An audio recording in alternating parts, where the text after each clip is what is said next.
So, before the break, we talked about how really we won the lottery to be living in this day and age. How many of you feel like you won the lottery?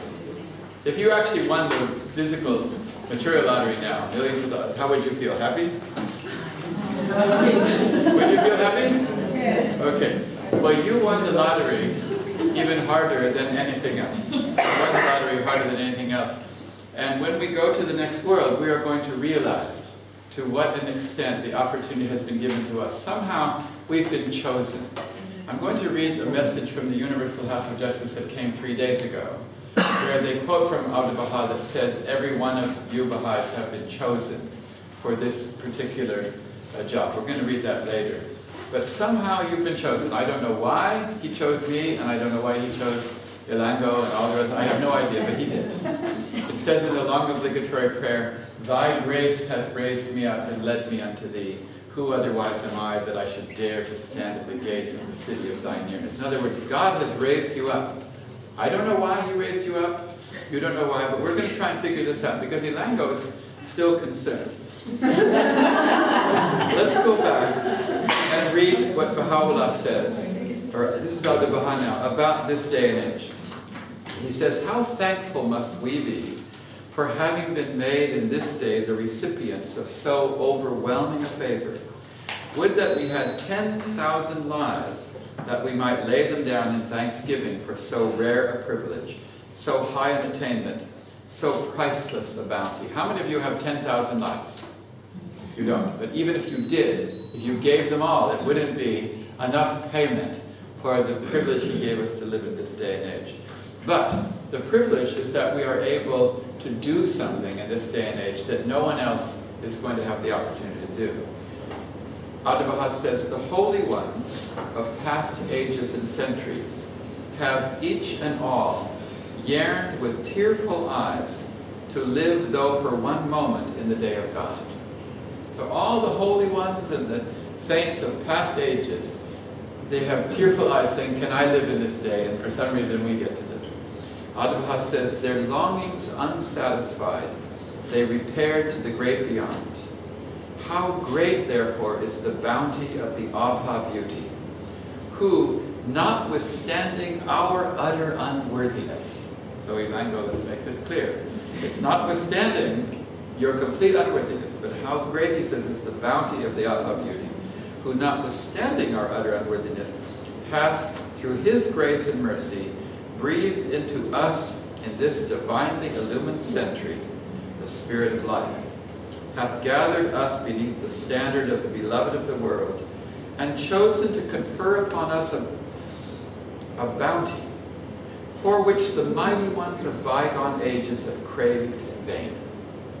And then he goes on to say, the souls of the well-favored among the concourse on high, the sacred dwellers of the most exalted paradise, are in this day filled with burning desire to return unto this world, that they may render such service as lieth in their power to the threshold of the Abha beauty.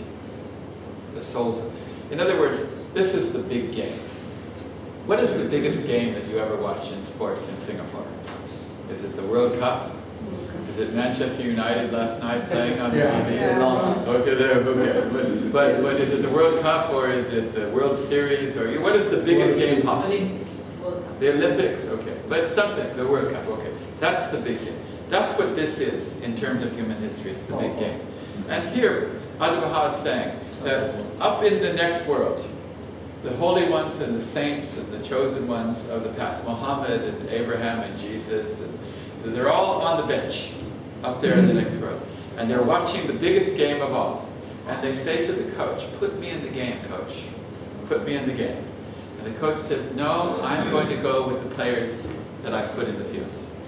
And they say, but this is the big game. We wouldn't be in the big game if it weren't for us. For 6,000 years, we got you to this point.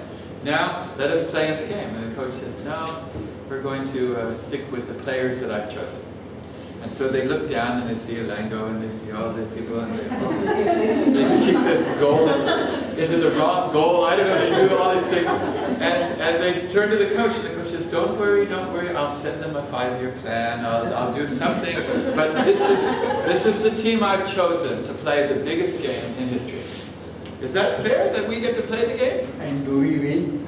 Well, this is the point. We have to follow the coach, but the point is that that's what we've been chosen to do.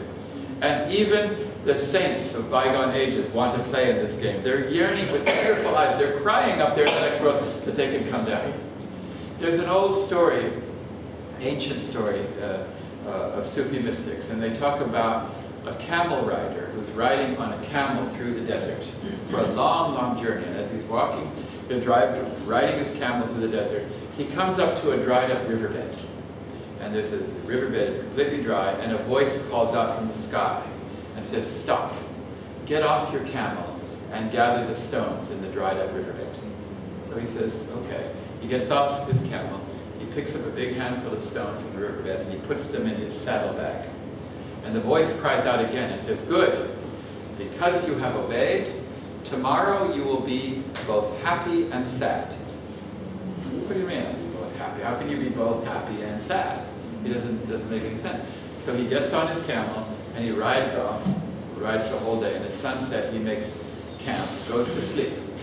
He wakes up the next morning, he remembers the strange events of the previous day, so he goes to his saddlebag, reaches inside, and he finds that every one of those stones had turned into a precious gem. They were diamonds and rubies and emeralds. He looks at them, and at that moment he's happy that he had gathered those stones, but he's sad that he hadn't taken more. Because the riverbed was full of stones, just full of stones, and now it's too late, he's past it. And perhaps this is how we will feel in the next world. This is how we'll feel. Maybe we'll be happy, maybe we'll be sad, or maybe we'll be both. But we'll realize the value of this life. And that's why Baha'u'llah says that the days of our lives are precious. He's using the term precious. And so this is a very important thing, because the concept of preciousness also comes to mind when we think of Baha'u'llah's teachings on human transformation. You know that we talked about how you have to be concerned with the future of your physical body, of your soul, and of humanity. But they're all related. And in one very important area, we cannot transform humanity if we can't first transform ourselves. And so we're going to have a whole talk on how to transform yourself, because you are called upon to transform humanity, but first you must transform yourself. And Baha'u'llah says that this is the object of his revelation. In fact, he said it's the object of every revelation of God. I'm going to read this. He says, "Is it not the object of every revelation to effect a transformation in the whole character of mankind, a transformation that shall manifest itself both outwardly and inwardly, and shall affect both its inner life and external conditions? For if the character of mankind be not changed, the futility of God's universal manifestation would be apparent." So he's saying that if you don't transform, Baha'u'llah himself will appear futile. So you need to transform, but why transform? How many of you would like to transform? How many of you find it a little hard? You wake up today and you're doing basically the same things you did yesterday and the day before. Is that right? It's not easy to transform. And that this is what it is. Now Baha'u'llah refers to spirituality as a gem. Just like in that story they were gems. He referred to spirituality as a gem. In the hidden words, he says that this is what has descended upon all the prophets of old, and we've condensed it into the hidden words.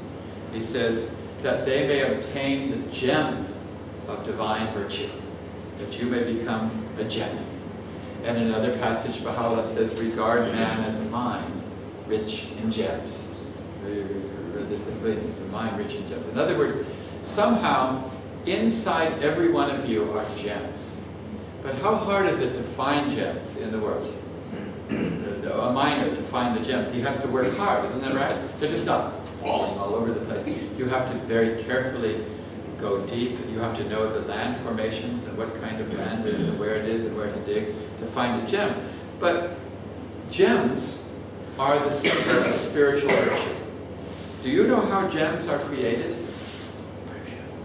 Do you know how the world creates gems? It takes two forces to create a gem. It's heat and pressure. Did you know that? It's heat and pressure. A diamond, for example, is a gem. It's created because it's put deep into the earth with enormous pressure and enormous heat, tens of thousands of degrees of temperature. And somehow it takes the lightest, simplest, softest compound in the universe and makes it the most rare and hardest. Because diamonds are made from carbon, graphite. Has anyone ever had a graphite pencil? Yes. You know it's very soft. It's softer than a lead pencil. You know that pure graphite? Diamonds are made 100% out of that. You say, hold on, graphite is the lightest, simplest, softest element. Okay, how does it happen? You take that graphite, put it in the earth, and subject it to great heat and great pressure, and it turns into a diamond. And so the Baha'u'llah is saying that's what you're like. You're like graphite right now, but you can be turned into a gem. But unfortunately, you have to go through heat and pressure to make that a gem. And so the world is teaching us an interesting thing. In the 1950s and 60s, we learned that there's another way to make diamonds without the pressure.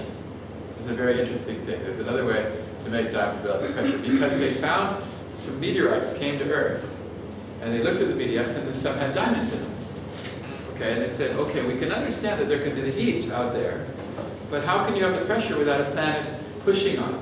How did those diamonds get made? So they studied very carefully. They found that there's another way a diamond can be made. It's through heat and association with another diamond. In other words, if you can put a diamond with another diamond that's already a diamond, then it will kind of influence that, and that diamond will become a diamond, as long as you had heat. Okay, and this is how we learn to make industrial diamonds. And because of this knowledge now, with drill bits and all kinds of machinery and things and record players, they're all made from these kind of artificial diamonds, but they're made by growing a diamond from another. So you can become spiritual two ways, according to the laws of Jem. One is great heat and great pressure, okay, which will gradually make you, or you can still have the great heat, but associate with people that are already diamonds. Associate with, that's why Baha'u'llah says companionship with the righteous. And you understand? So you realize that, and it rubs off on you and you become it. So there's two ways. But in whatever way it is, once you become a diamond, diamonds are now the hardest thing in the universe. From the softest to the hardest. Is not a diamond the symbol of transformation from something to something? Now, it also says, I noticed when we walked in here, there's a hidden word, the very first hidden word of the Arabic on the wall. It says, possess a pure, kindly, and radiant heart, that thine may be a sovereignty, ancient, imperishable, and everlasting. Did you read that? Yes. It's right there. I walked in. And I'm thinking, there can be no more potent symbol of why you would want to transform than that hidden word. First of all, when I first read that hidden word, I thought Baha'u'llah was repeating himself. I thought he was redundant. You know what redundant means? It means you're saying something over and over again that you already said it. And he already said at the beginning of the hidden words, he said, we have clothed it in the garment of brevity. So he's saying the hidden words are supposed to be brief, get to the point.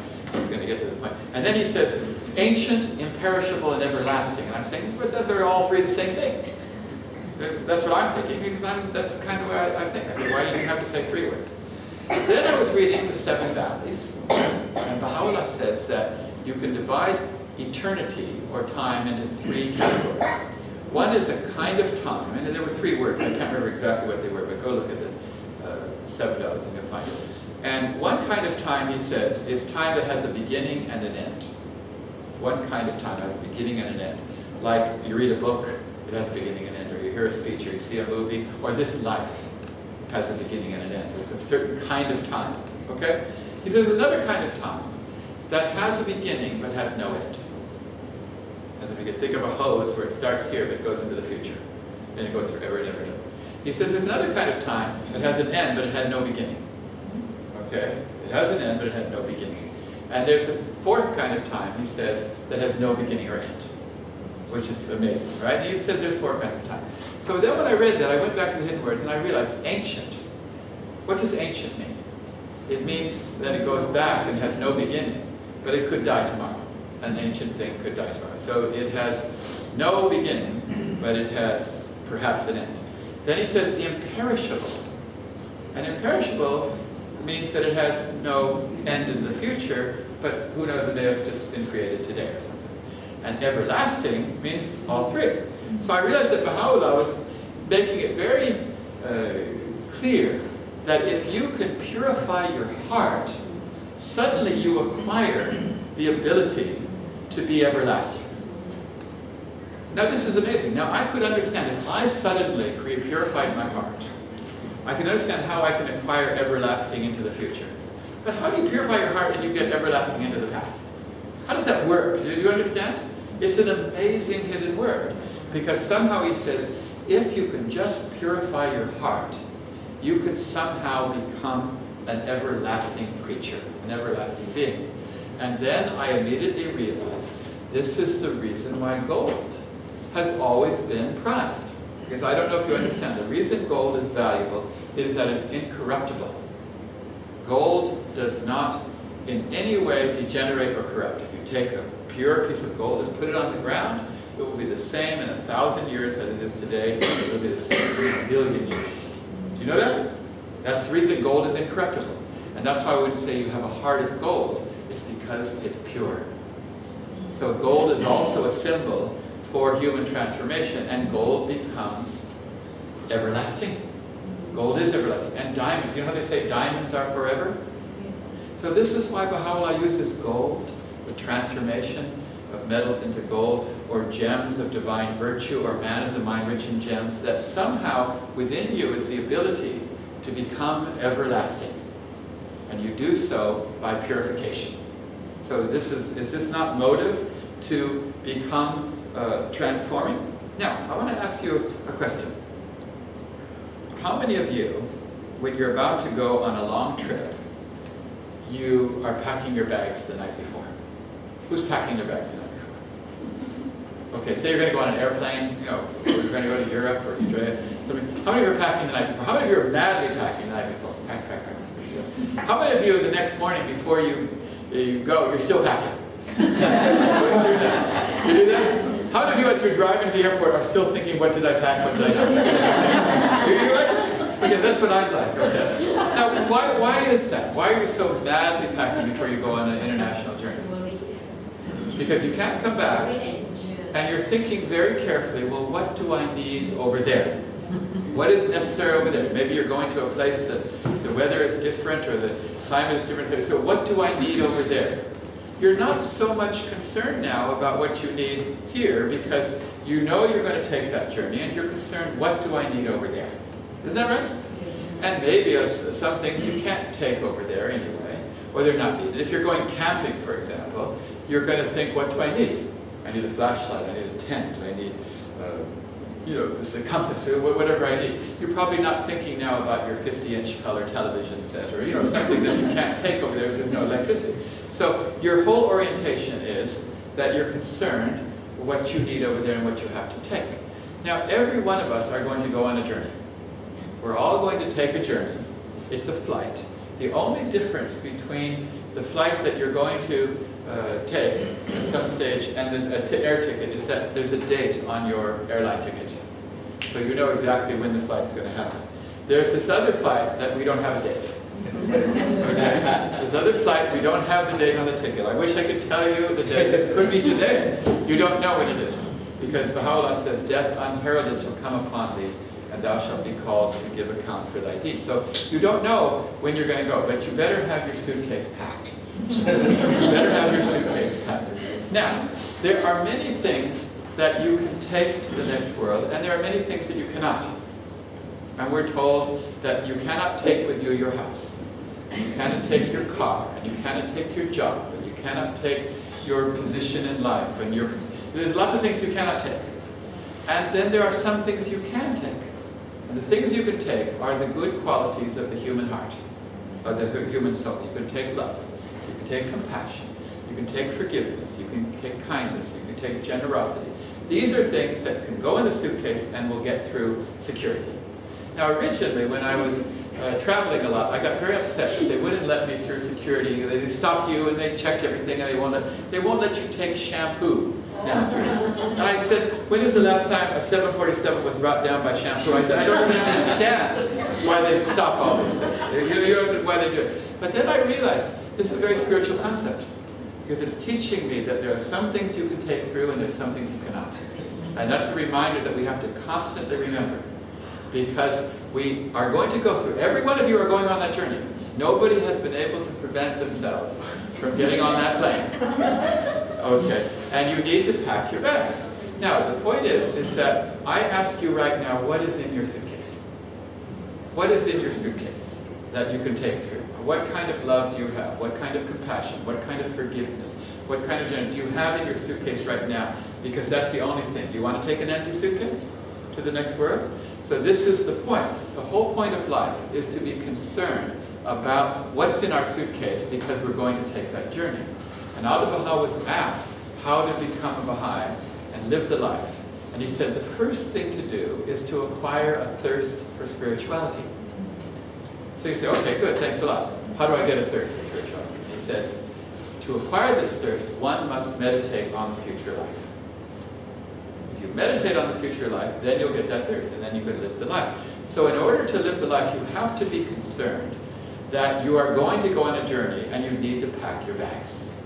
And so I ask you, what is in your suitcase? I know some women that when they're about to have a baby, maybe even a month before, they pack a suitcase and leave it in the house already packed, even though they're not ready. They pack it. Why do they do that? Because they're never quite sure when the time's going to come, so they pack it in advance, because maybe the time's come, they're not going to have time to pack, and they have to run. Is that right? I knew a friend of mine, that's a very spiritual idea. Pack your bags, because you never know. I had one friend of mine told me that, in all honesty, I thought it was crazy. I said, I always remember every day to wear clean underwear, because I never know when I might have an accident, and then they have to cut it and they'll see my underwear. And they said this, and I was laughing to myself, because I thought, how stupid. At a time like that, when matter of life and death, you're more worried about what people think of your underwear, you know? So I thought it's a stupid idea. And then I thought, no, this is very spiritual, because you're always prepared and you're ready, you see? This is a very important concept. I remember there was an old story of a little boy, and he watched his grandfather was reading the Bible. And he said to his mother, you know, his grandfather wasn't religious. He said, how come Grandpa's reading the Bible all of a sudden? And she said, he's cramming for exams. And I remember W.C. Fields, who was not religious at all, they caught him reading the Bible once. And they said, why are you reading the Bible? And he said, I'm checking for loopholes. But there aren't any loopholes. The point of the matter is that we are all going someplace else. If you imagine, you have doctor's offices here where you have to wait a long time in this country. Do you hate that? Now in America, if you go into a doctor's office, everyone's sitting there and they have these magazines on the table. And they're really old magazines. You know, it's like Golf Digest 1982. They're not even modern magazines. But you go in there and there's nothing else to do. Now imagine you go into a waiting room. And these are the magazines, you're not allowed to take them out of the waiting room. And say you go in the waiting room, you reach for a magazine. And before you reach it, somebody else takes the magazine away from you. So you reach for another one, someone takes it. And you're trying, they're all fighting. And one guy has 25 magazines and he's holding them. He can't read them, but he doesn't want anyone else to have them. This is what this world is like. We're all fighting over magazines in the waiting room. Things that we can't take out of the room. The doctor's about to call us, and they're going to be important, and we're fighting over magazines of the waiting room. That's what this world is like right now. That's all we're doing, and we're not preparing for this great journey.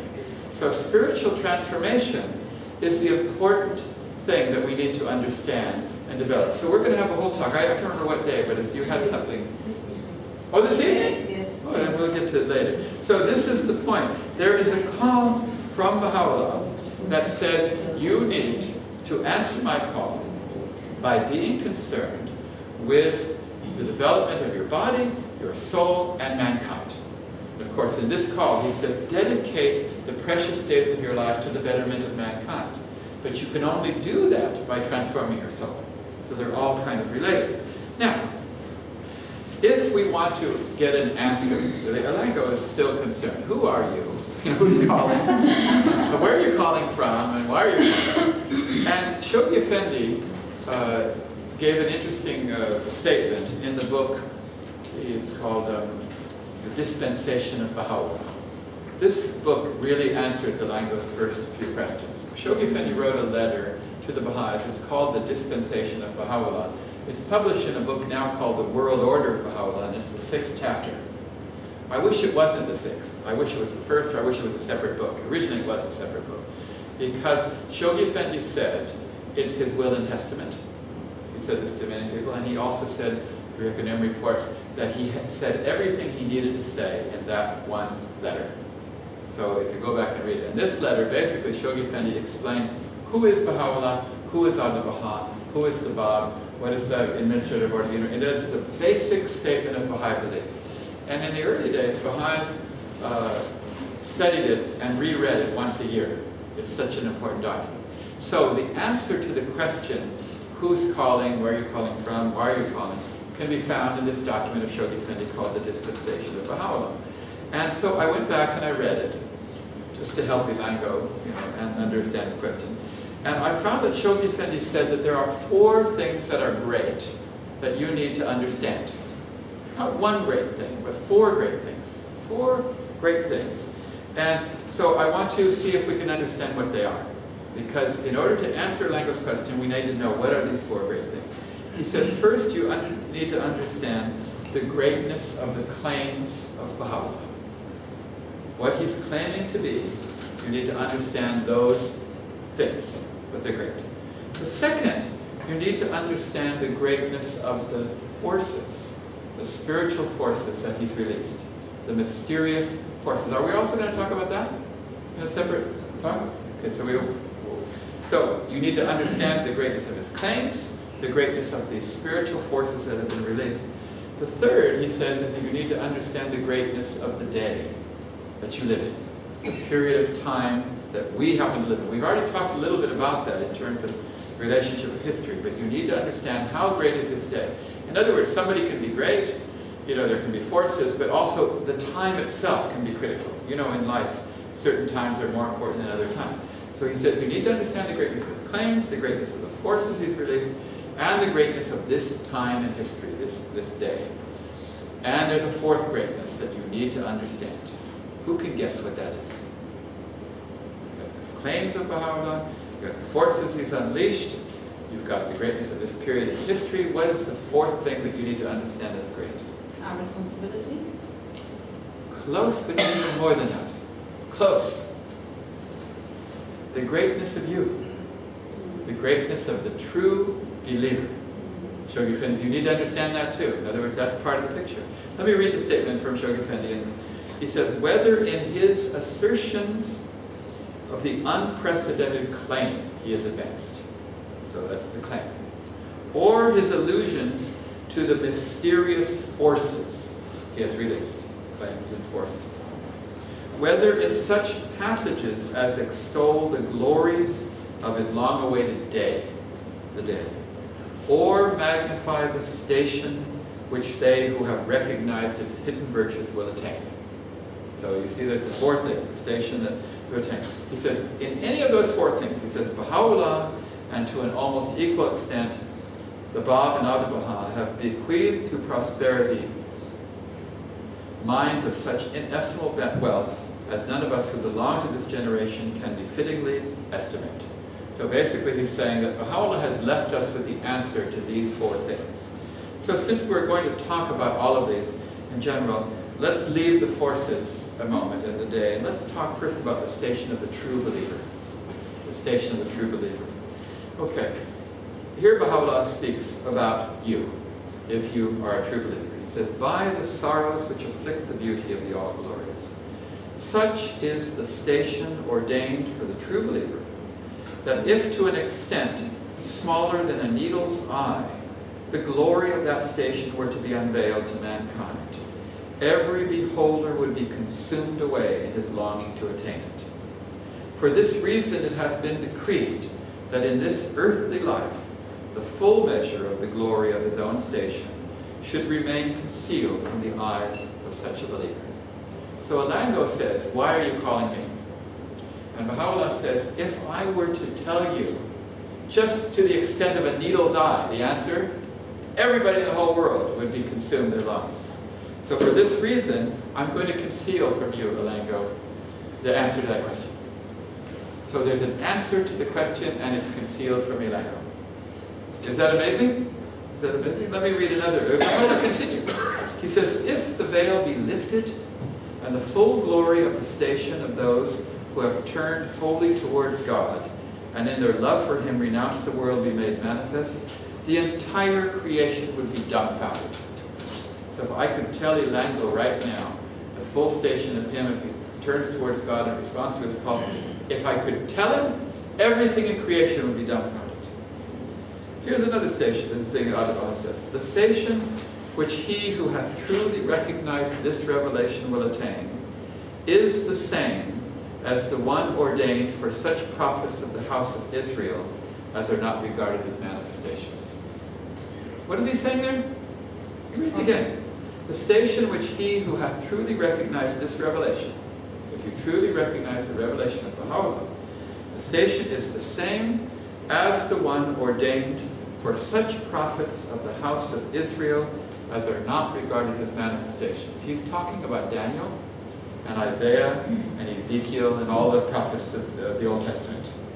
And he says the station of those believers today is the same as them. Does that even seem fair? Do you understand what I mean? You go to the next word, and you truly recognize Baha'u'llah and respond to His call. You go to the next word and say, okay, you get to go over there. You go over there, and there's Daniel and Isaiah and Ezekiel, and they're all there. You go into the room, and they say, what are you doing here? And you say, well, I truly recognize Baha'u'llah. They say, well, that's pretty good. I have to do a whole lot more than that. How does it get to be that you get that station? Is it amazing? This is what he says. Here's another statement Baha'u'llah says about the true believer. He says, ye are the first among men to be recreated by His Spirit, the first to adore and bow the knee before Him, the first to circle round His throne of glory. I swear by Him who hath caused me to reveal whatever hath pleased Him. Ye are better known to the inmates of the kingdom on high than ye are known to your own selves. Now, Elango is really getting surprised. What are you talking about? There's somebody up there that knows me better than I know myself? That's kind of scary, don't you think? How well do you know yourself? You know yourself pretty well, don't you? Now just think how well you know yourself, and just think you're better known to the kingdom on high than you even know yourself. They know something about you that even you don't know.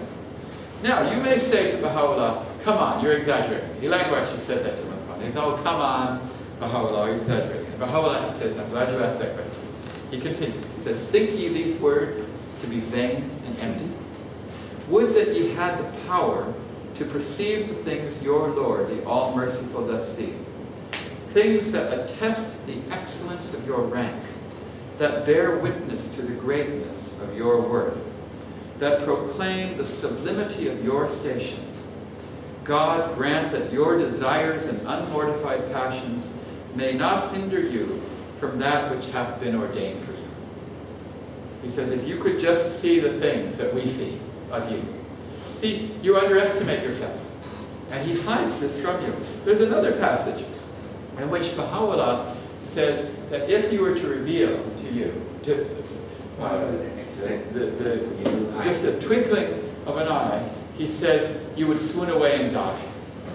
If he were to tell you your true station, you would swoon away and die. Now I'm thinking, what can you say to someone that makes them die? Okay, now I understand. I can do something to someone, make them die. I could shoot them, or I punch them, and I could make you die physically.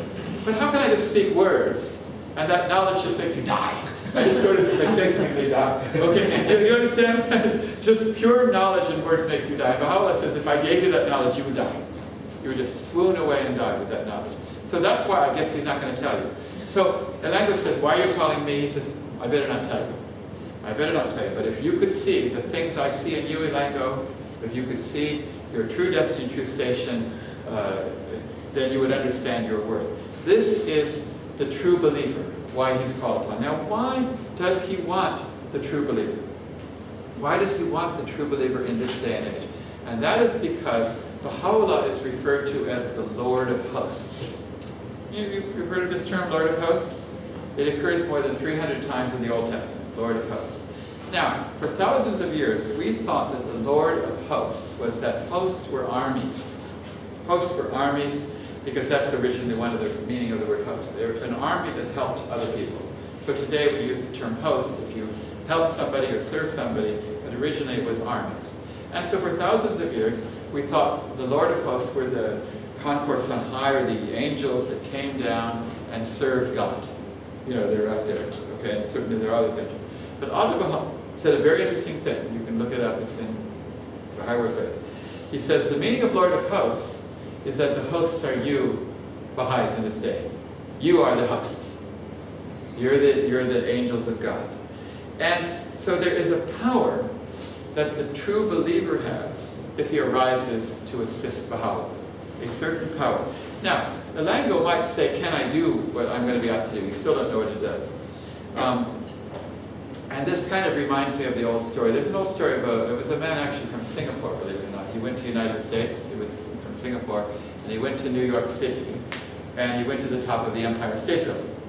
And he had never been to New York, and he was never going to come back. When he got to the top, he looked down, and there were clouds, because it was a cloudy day, and he couldn't see the street. And he so wanted to see the street below.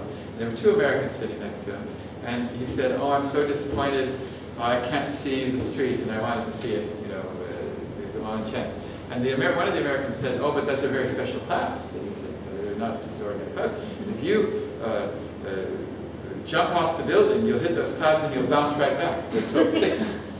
And he says, oh, you're thinking just because I'm from Singapore that, you know, I would believe that you. And he says, no, I'm not lying, I'll prove it. So he jumps off, and he falls down, and he gets down. When he gets to the cloud, he bounces off and comes right back up and lands. And the man from Singapore says, well, seeing is believing, I guess. So he jumps off. He goes down, down, down, and when he gets to the cloud, he goes right through and splats on the sidewalk.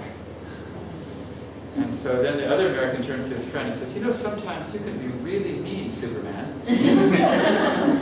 And so this is a funny story, okay? And it makes me think about what we're told to do. Abdu'l-Baha says every Baha'i should teach the faith. Is there? Because every Baha'i. How many of you find it hard to teach the faith? It's not that easy, is it? Do you think that Abdu'l-Baha would say every Baha'i should teach the faith and then go away and laugh like Superman in that story, that you can't do it? Like tell you to do something that you can't do? First of all, demonstrate how he does it, just like Superman did, and then tell you to do it, and then go away and laugh. Do you think he would do that? No, there's a power available to you that you can also bounce off those clouds and come back. And this is the power of divine assistance. But you cannot draw on this power unless you are conscious of it.